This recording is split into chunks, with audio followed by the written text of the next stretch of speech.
Welcome to ओजांग का academy. My name is Sohail Turki और आज सेकंड पार्ट जिसमें हम हिस्ट्री के बारे में डिस्कस कर रहे हैं। एक सीरीज़ हमारी चल रही है जिसमें मैं आपको हर दिन एक वीडियो देता हूं जहां पे हम बात करते हैं कि हमें एनसीईआरटी में कौन कौन सी बुक्स पढ़नी चाहिए और एनसीईआरटी में कौन कौन सी बुक्स हमारे लिए इम्पोर्टेंट है, प्लस उन बुक्स में कौन से टॉपिक हमें पढ़ने चाहिए। कल हमने क्लास 6 एनसीईआरटी की बात की थी। अगर आपने वो वीडियो नहीं देखी है तो प्लीज़ एक बार वो वीडियो देख लीजिएगा। आज मैं बात करने जा रहा हूँ क्लास 7 की एनसीईआरटी पार्ट 2 जिसे कहा जाता है, क्योंकि पार्ट फर्स्ट इसका क्लास 6 में है और पार्ट 2 इसका क्लास 7 में है। अगर आप देखेंगे तो बुक में मार्केट में अगर आप जाएंगे तो इस तरीके की आपको बुक देखने को मिलेगी। आप पास्ट इस सेकंड याद रखिएगा।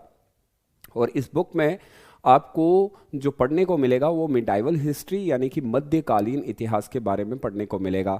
आए बात करते हैं कि कौन कौन से टॉपिक पढ़ने हैं, क्योंकि अगर आप इस बुक के बारे में बात करेंगे तो there are lot of topics जो हमें आई थिंक हमें इतनी नीड नहीं है उनकी, लेकिन टॉपिक वाइज मैं बात करूंगा तो आपको पता चलता जाएगा। इसमें पहला टॉपिक हम जो पढ़ेंगे दैट इज़ सबसे important, tracing chain through 1000 years. जैसे हम इस टॉपिक को उठाएंगे तो कौन कौन से की पॉइंट्स हैं जिन पे आपको याद रखना है। यहाँ पे आप सोशल पॉलिटिकल ग्रुप्स के बारे में बात करेंगे, राजपूत्स के बारे में बात होगी, मराठास के बारे में बात होगी, जाट्स के बारे में बात हो गई। और उसके बाद अगर आप देखेंगे तो थोड़ा सा आगे बढ़ के आपको पता चलेगा कि यहीं पे आपको वो बताने की कोशिश करेगा कि मुगल्स लोगों का, तुगलक्स और चोलास लोगों का क्या कंपोजिशन था। उसके बाद आप पढ़ेंगे तो आपको पता चलेगा कि इस्लामिक जो रूल इंडिया में आया उसमें आपको थोड़ी सी ये बात बताएगा। मॉडर्न पीरियड के बारे में बताएगा कि इंटेलेक्चुअल डेवलपमेंट कैसे हुई, प्लस आप इसमें मिडाइवल पीरियड के बारे में भी पढ़ लेंगे और क्रॉनिकल पीरियड्स के बारे में भी बताएगा आपको। ये चैप्टर आपको बेसिक चीज़ों के बारे में भी बताना शुरू करेगा कि अर्ली मिडाइवल पीरियड कैसा था और फिर उसके बाद जैसे जैसे वक्त बीता फिर किस तरीके से एक लेटर मिडाइवल पीरियड बना। एक बहुत अच्छा इंटरेस्टिंग टॉपिक है, बट मैं इसको ये कह सकता हूँ कि एक इंट्रोडक्शन है। यहाँ पे आपको कोशिश करनी है जानने की कि मिडाइवल पीरियड में हुआ क्या बेसिकली। सो यहाँ से आपको जैसे टर्म हिंदुस्तान कहाँ से किसने एथोराइज किया और किस किस तरीके से यूज़ किया गया, बहुत सारे जो है वहाँ पे हमारे ज्यूरिंग दिस पीरियड आपको पता चला होगा कि पॉइंट बहुत ज़्यादा रहे, उन्होंने कौन सी बुक्स लिखी उनके बारे में आपको बताएगा। तो एक इंट्रोडक्शन हमें पता चलेगा। इस टॉपिक को लेके आप ऐसे पढ़ेंगे। कोशिश कीजिएगा कि इस टॉपिक में आप सिर्फ टर्म्स को, जो कि कोशिश करूंगा कि जब मैं ये सीरीज़ ख़त्म कर दूंगा तो बाकी की वीडियोस भी मैं आपको इसी तरीके से बताऊंगा।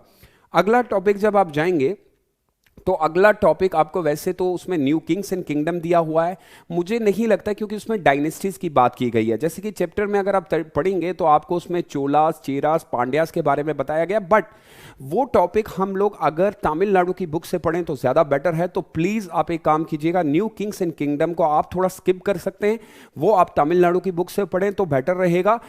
इस मिडाइवल हिस्ट्री में आप सीधा डायरेक्टली जंप करेंगे थर्ड चैप्टर के ऊपर, जहां पे आपको दिल्ली सुल्तान्स के बारे में पढ़ने को मिलेगा।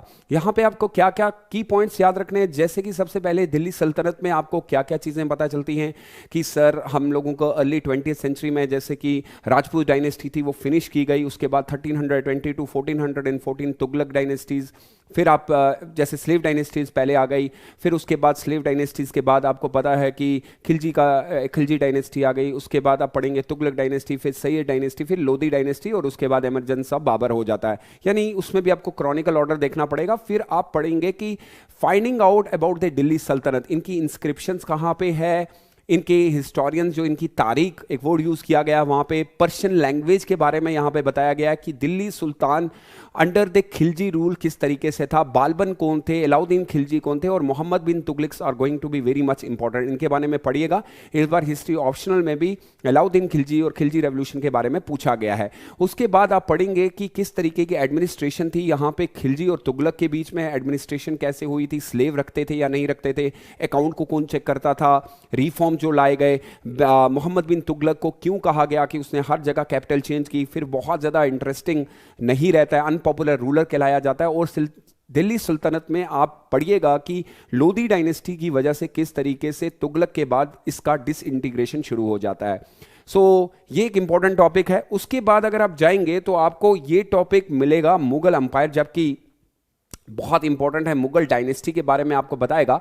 सबसे पहले आपको यह बताएगा कि बाबर ने किस तरीके से कैप्चर किया दिल्ली को, फिर अकबर ने किस तरीके से चित्तौड़ को कैप्चर किया, फिर उसके बाद जो कहानी शुरू होती है जैसे कि गुजरात, बिहार, बंगाल, कश्मीर, फिर जहांगीर आते हैं, शेरशाह, सिखों के साथ किस तरीके से उनका रहना सहना होता है, शाहजहां किस तरीके से कैप्चर अहमदनगर को करते हैं, औरंगजेब किस तरीके से एक लॉन्ग फाइट करते हैं डेक्कन साइड में। बहुत इंपॉर्टेंटली की पॉइंट्स हैं तो बहुत अच्छे से देखना पड़ेगा। उसके बाद मुगल्स किस तरीके से फॉलो करते हैं, एक उनका जो डिवीजन ऑफ पावर था वो किस तरीके से था, फिर किस तरीके से उन्होंने मुनसब या जागीरों के कंसेप्ट यहां पे लाए, अकबर की पॉलिसीज किस तरीके से थी, क्या चाहते थे अकबर, अकबरनामा किसने लिखा है, मुगल जो टाइम पीरियड 7वीं सेंचुरी के बाद रहा वो किस तरीके से रहा, एडमिनिस्ट्रेशन कैसी देखेगी। तो बहुत इंपॉर्टेंट होने वाला है अगर आप मिडाइवल पीरियड की बात करेंगे।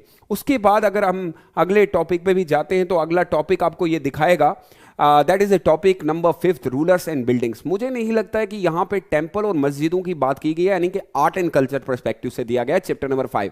लेकिन जब आप पढ़ रहे हैं तो आर्ट एंड कल्चर को अभी थोड़ी देर के लिए आप रिकॉर्ड रख लें, क्योंकि मुझे लगता है कि आर्ट एंड कल्चर हम बाद में करते हैं, क्योंकि अगर आप मिक्सचर कर रहे हैं, आर्ट एंड कल्चर भी एक ही दिन पढ़ रहे हैं, एंशिएंट को भी एक ही दिन पढ़ रहे हैं, यहां से मैं इतना ही कह सकता हूं कि टॉपिक बहुत हैं जो कि बाद में भी पढ़े जा सकते हैं। फिर उसके बाद छठा topic town trade and cross person आता है, नहीं लेने की जरूरत है क्योंकि ऑलरेडी तमिलनाडु में भी और ऑलरेडी जब हम बुक स्टैंडर्ड में जाते हैं तो यहां से मैं ये कह सकता हूं कि these 4 topics are enough. As you know कि यूपीएससी मिडाइवल से बहुत कम प्रश्न पूछता है, अगर आप इतना भी कर लेते हैं तो बहुत बड़ी बात है। इसके आप सिर्फ माइंड मैप बनाएंगे। और अभी तो मैं कल क्लास 8 की एनसीईआरटी के बारे में भी बात करूंगा। मैं चाहूंगा कि जब अब ये सीरीज खत्म हो जाए तो उसके बाद मैं सडनली आपको बताऊंगा कि एक एक टॉपिक में माइंड मैप कैसे बनाया जाता है, बट अभी आप ये टॉपिक पढ़ेंगे तो जरूर आपको फायदा होगा। So thank you so much for being with me. I hope कि आपको इस वीडियो से जरूर फायदा होगा और कल हम क्लास 8 की एनसीईआरटी के टॉपिक्स की बात करेंगे। यदि अगर आप मेरे किसी भी कोर्स में ज्वाइन करना चाहते हैं, एनसीईआरटी का कोर्स जो है लॉन्च होने वाला है, तो आप दिए गए नंबरों पे कॉल कर सकते हैं और कोशिश कीजिए कि ज़्यादा से ज़्यादा शेयर करने की, ताकि एक अच्छी सी सीरीज क्रिएट की जाए जहां पे बच्चा एनसीईआरटी को प्रॉपरली जान पाए। So thank you so much. And अगर आप जानना चाहते हैं कि किस तरीके से ये एनसीईआरटी को माइंड मैप में कन्वर्ट करना है, तो आप जुड़ सकते हैं मेरे टेलीग्राम नंबर पे, जहां पे मैं आपको पूरा गाइड भी करूंगा। और कोशिश कीजिएगा, याद रखिएगा, मैं बार बार कहता हूं कि एनसीईआरटी आपकी बेस है, जब तक ये स्ट्रांग नहीं होगी तो यूपीएससी का सफर आपके लिए बहुत मुश्किल होने वाला है। So take good care of yourself, stay safe and stabilise. Bye bye.